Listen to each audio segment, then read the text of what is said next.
Hello, good evening from St. Peter's Hove. We're making slow progress through St. Mark's Gospel, step by step, in the Passion account. We've got to the bit which is usually subtitled Peter's Denials, the threefold denial of Christ by St. Peter. It's sort of it takes the camera off Jesus and it puts it on Peter. And that's rather strange because it breaks the narrative, it breaks the narrative flow. Why does this happen? Well, I think it's really two reasons. Well, first of all, because this really did happen. This is an account of an event, and this was the event as it happened.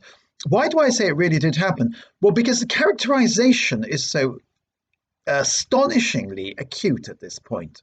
That maid who sees Peter and said, "You were one of his disciples," and he denies it. "Oh, no, I know you're one of his disciples," she said. What an awful woman she is. I mean, she has no sensitivity at all. We've all met people like that. When they've said something to you which clearly causes you distress and embarrassment, and they insist on hanging on to that subject. You know, a bit like a dog that gets its teeth into your trouser leg and will not let go. She's an awful, awful, insensitive maid, this girl. And then the other people sort of say, "Oh, yes, we can tell you're a Galilean, surely." Now, Peter's not in any danger. He's only really in danger of acute embarrassment. Jesus is being condemned to death and now being mocked by the high priests and their servants. And Jesus, therefore, is seen as a loser in the world's eyes. And Peter, his number one disciple, cannot stick up for him anymore, and so sidles off. Then, of course, the cock crows. He remembers what Jesus had said, "You'll betray me 3 times," and he bursts into tears, the tears of repentance. Too late. That's the worst bit. Too late. You're sorry, but you're only sorry when it's too late. What he should have done, of course, is said, "Yes, I am one of his disciples. What have you got to say to that?" And then, of course, they would have melted away.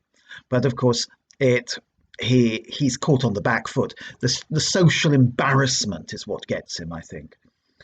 Why is this here? For another reason it's here, because Peter illustrates the reader. Peter reminds the reader of the reader's situation. One day people will ask us, "Are you one of that man's disciples?" "How could you possibly be one of that man's disciples?" "Yeah, I think you are, aren't you?" "Oh, yes, but you look a bit shifty and embarrassed about it." One day we may well be embarrassed to admit we are disciples of Christ. And therefore, this is a warning to us. At the same time, of course, the people who first read this gospel were disciples of Christ, and they were the sort of people who, if they were asked whether they were disciples of Christ and they gave the wrong answer, would end up being put to death. "Are you a Christian?" "I am a Christian." "Will you sacrifice the emperor?" "I will not sacrifice the altar." "Okay, we've heard you say so. Off you go. Execution for you." Roman citizen, head chopped off. Not a Roman citizen? Aha! Something rather nastier will happen to you. So this is the great test. Do we adhere to Christ? And it's not good enough to say, "Oh, yes, I'm a disciple of Christ, but I don't need to tell anybody." No, you need to tell people. You really have got to proclaim it.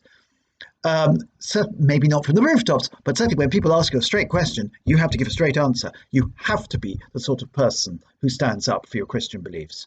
The other thing is this. I think that if you stand up for your Christian beliefs and you're known as a Christian, people are not going to challenge you that much. They're going to back off. They won't bully you because of your faith. But of course, there are lots of people nowadays who are bullied for their faith in the Western world.